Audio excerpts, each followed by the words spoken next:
Turkey is on the verge of a currency crisis that could pose a threat to President Recep Tayyip Erdogan's re-election bid, and he may have himself partly to blame.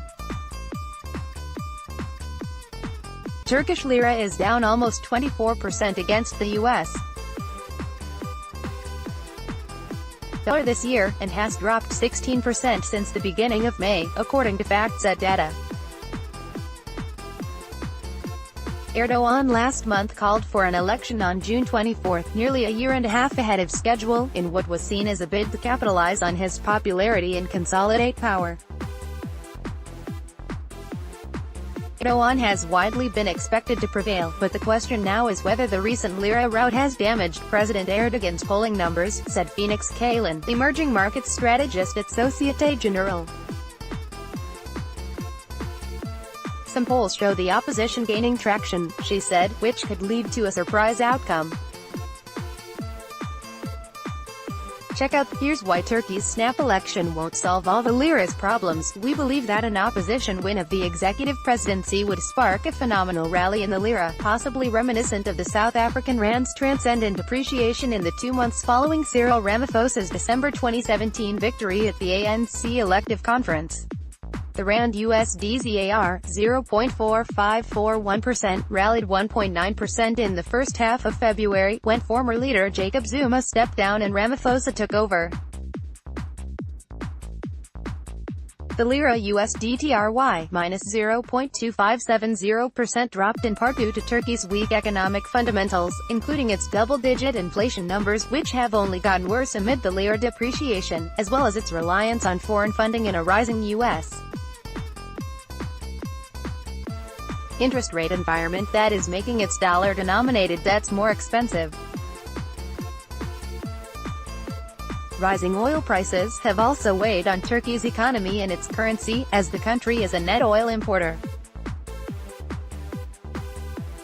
Moreover, Turkey suffered under the general sell-off that took hold of emerging markets in the past weeks, inspired by rising treasury yields in the U.S. Ahead of the lira slide, it was one of the most attractive emerging marketplace for investors, thanks to the high yields of Turkish assets. See, emerging markets feel the pain as dollar treasury yields rise. We will look to assess the altered political dynamics in Turkey before initiating new trades on Turkish assets, Kalin said. For now, operating under our pre-existing base case scenario of President Erdogan emerging victorious with the executive presidency and AKP-MHP alliance winning majority representation in the Grand Assembly, we envision dollar-lira ending the year at 5.18 and reaching 5.50 by mid-year 2019.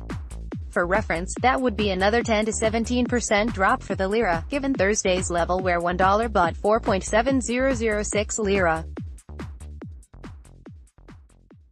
AKP is the acronym for Erdogan's Justice and Development Party, while the MHP is the Nationalist Movement Party. They formed an alliance in February. Meanwhile, the Central Bank of the Republic of Turkey hasn't done much to reinforce investor confidence either. The central bank, which historically intervened to support its currency when it dropped around 20%, hiked its late liquidity window lending rate by 300 basis points on Wednesday to stave off the lira's fall. But by Thursday, the currency's downward spiral had resumed, leading market participants to expect further intervention. Don't miss, Turkey halts lira's free fall, but it's not out of the woods yet. The late reaction by the CBRT, as well as its decision to only change the local LLW lending rate, rather than its one-week repo, overnight lending or overnight borrowing rates, I wasn't really inspiring much confidence among investors, said Kalin. The CBRT has found itself under assault from Erdogan, who has called for lower interest rates despite surging inflation, which hit 10.8% in April. He has threatened the independence of the central bank, telling Bloomberg earlier this week that he planned on being more involved in monetary policy following the election. More fundamentally, as long as Turkey's political rulers espouse unorthodox economic theories and attempt to influence the conduct of monetary policy at the CBRT, we believe that Turkey will find itself trapped in this recurring nightmare of high interest rates, high inflation, collapse of investor confidence, currency crises, and reactive central bank policy making, Kalin said.